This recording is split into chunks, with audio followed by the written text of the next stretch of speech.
When the cyclist told the father to put his 3-year-old on a leash, everyone thought surely that was as low as the confrontation could go. The comment was already beyond cruel, suggesting an innocent, tired child should be treated like an animal for the crime of sitting down on a public trail. But the man had crossed one line, and he was about to cross another. What the camera captured next would go viral within hours, showing millions of viewers exactly what happens when adult rage meets childhood innocence, and proving that some people have no limits to their cruelty. The afternoon sun cast long shadows across the Kent trails as two fathers pushed their strollers down the familiar path. What started as an ordinary walk home from the playground would soon become a viral sensation that sparked national conversations about civility, parenting, and shared public spaces. Within hours, millions would witness what unfolded on that quiet stretch of trail in Kent County, Michigan. The incident began like countless other family outings. A local dad was returning home with his 3-year-old son and 4-month-old daughter, joined by a visiting friend from Detroit who had brought his 2-year-old along for the walk. The children had spent their energy at the nearby playground, and as any parent knows, toddlers who have reached their limit can be unpredictable. The little ones were climbing in and out of their strollers, exploring the world around them with the boundless curiosity that defines childhood. The fathers were mindful of trail etiquette. They had already stopped multiple times to allow cyclists to pass safely, pulling their children to the side and holding their hands as bikes whizzed by. This wasn't their first time navigating the shared space, and they understood the importance of being considerate to other trail users. The system had worked perfectly for every previous encounter that day. But before we continue, make sure to hit that like button and subscribe if you haven't already, and ring that notification bell so you won't miss any of our latest stories. Then everything changed when one cyclist approached. The 3-year-old, exhausted from his playground adventure, suddenly sat down right in the middle of the trail path. It was one of those moments every parent recognizes, when a tired child simply decides they're done moving. The boy's father faced an impossible split-second decision. Moving toward his son could put him directly in the cyclist's path, creating danger for everyone involved. Forcing the child to move quickly might cause him to run unpredictably, potentially right into harm's way. The cyclist's reaction was immediate and harsh. Instead of showing patience or understanding for the situation, he began shouting profanities directly at the 3-year-old child. The words weren't just directed at getting the boy to move. They were angry, inappropriate comments aimed at a toddler who was simply being a toddler. Both fathers were stunned by the aggressive response to such an innocent situation. The boy's father tried to defuse the tension, acknowledging that, yes, this was a 3-year-old, and sometimes these things happen. His friend from Detroit attempted to reason with the cyclist as well, but their calm responses only seemed to escalate the situation further. When they questioned why the man was being so harsh with a small child, everything went from bad to worse. The cyclist stopped his bike completely, turned around, and began walking back toward the group. This was no longer about getting past a child on the trail. The confrontation had transformed into something far more serious and threatening. The father quickly scooped up his 3-year-old son, holding him protectively while extending his free arm to create distance between his family and the approaching stranger. What happened next would be captured on video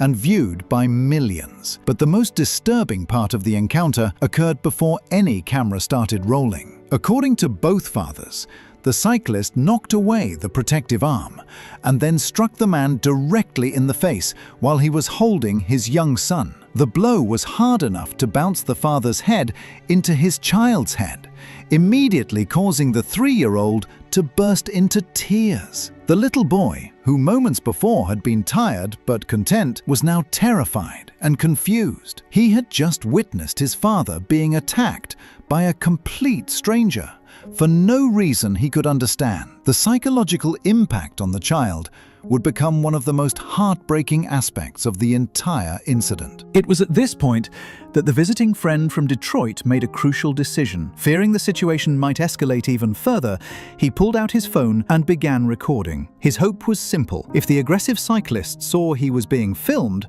perhaps he would realize his behavior was unacceptable and walk away. The strategy was born from fear and a desperate attempt to protect his friend's family from from further harm. The video that would soon go viral captures the tail end of this confrontation. In the footage, the cyclist can be seen walking away while making one final, shocking comment that would define how millions of people remembered this encounter. Looking back at the father and his 3-year-old son, the man suggested putting the child on a leash like a dog. The comment was cruel, unnecessary, and revealed a disturbing lack of empathy for both the child and the parent trying to manage a difficult situation. The father, who was struck, decided to share the video on social media, not seeking fame or attention, but hoping to identify the man who had assaulted him in front of his children. He was genuinely shocked by what had occurred and wanted his local community to be aware of the incident. The post was meant to serve as both a warning and a request for help in finding the cyclist. However, the reach of social media proved far more powerful than he anticipated. A TikTok influencer with millions of followers discovered the video and shared it without asking permission from the original poster. Within just 2 days, the footage had been viewed millions of times across multiple platforms. The overwhelming response forced the father to delete all of his social media accounts, as the attention became too much for his family to handle. The viral nature of the video brought both support and unwanted scrutiny. While many viewers expressed outrage at the cyclist's behavior and sympathy for the family, the sudden fame also created new challenges and stress for everyone involved. Law enforcement quickly became involved in the investigation. Wyoming police officers began tracking down the cyclist using the viral video evidence and witness statements from both fathers. The department confirmed they had identified the individual but remained tight-lipped about specific details while the case remained under active investigation. Officers emphasized that any potential charges would ultimately be decided by the prosecutor's office after reviewing all available evidence. The impact on the 3-year-old became increasingly apparent in the days following the incident. The child's understanding of what happened was simple but heartbreaking. He kept telling his father that the big man had hit him. Despite his father's attempts to explain that violence is never acceptable, the boy processed the event as a direct attack on himself. Whether the cyclist had physically struck the child or simply caused the collision when he hit the father, the emotional damage was undeniably real. The psychological effects extended beyond the immediate trauma. A child who had previously enjoyed family walks and playground visits now associated these activities with unexpected danger and aggression. The father found himself struggling to help his son process why a stranger had been so mean to him when he was just being a tired 3-year-old on a family outing. Local parks and recreation officials were forced to address the incident publicly as the video continued spreading across social media platforms. Kent County Parks and Recreation Director Ben Swayze issued a statement emphasizing the importance of responsible behavior on shared trails. While the county doesn't maintain specific right-of-way rules for their trail system, they do have ordinances prohibiting cyclists from endangering other trail users. The rules governing Michigan trails are actually quite clear on this matter. The State Department of Natural Resources has established guidelines that explicitly require cyclists to yield to pedestrians in all circumstances. This means that, regardless of how inconvenient or frustrating it might be to encounter a child on the trail, the legal responsibility falls on the person riding the bike to navigate around pedestrians safely and courteously. Trail etiquette experts began weighing in on the viral incident, using it as a teaching moment for both cyclists and pedestrians.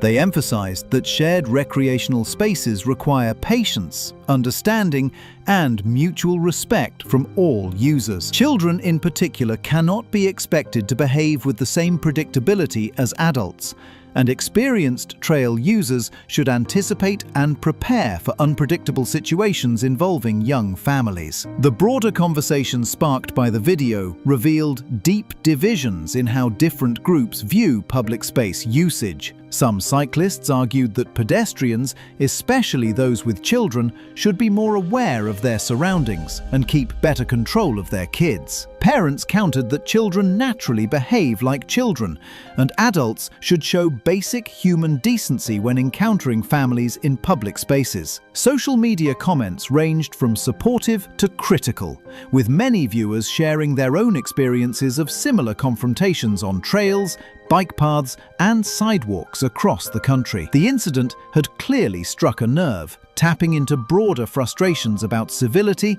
entitlement, and how we treat each other in shared public spaces. The father who was attacked found himself reluctantly at the center of a national conversation he never wanted to join. His original goal had been simple: identify the person who had struck him and ensure his local community was aware of the incident. Instead, he became an unwitting spokesperson for parents everywhere who felt their children were being treated with increasing hostility in public spaces. Meanwhile, the visiting friend from Detroit reflected on his decision to start recording. His quick thinking had preserved crucial evidence of the confrontation's aftermath, but he also wondered if the viral nature of the video had created more problems than it solved. The attention had been overwhelming for everyone involved, transforming a local incident into a national news story that neither family had been prepared to handle. The case highlighted the complex dynamics of modern social media,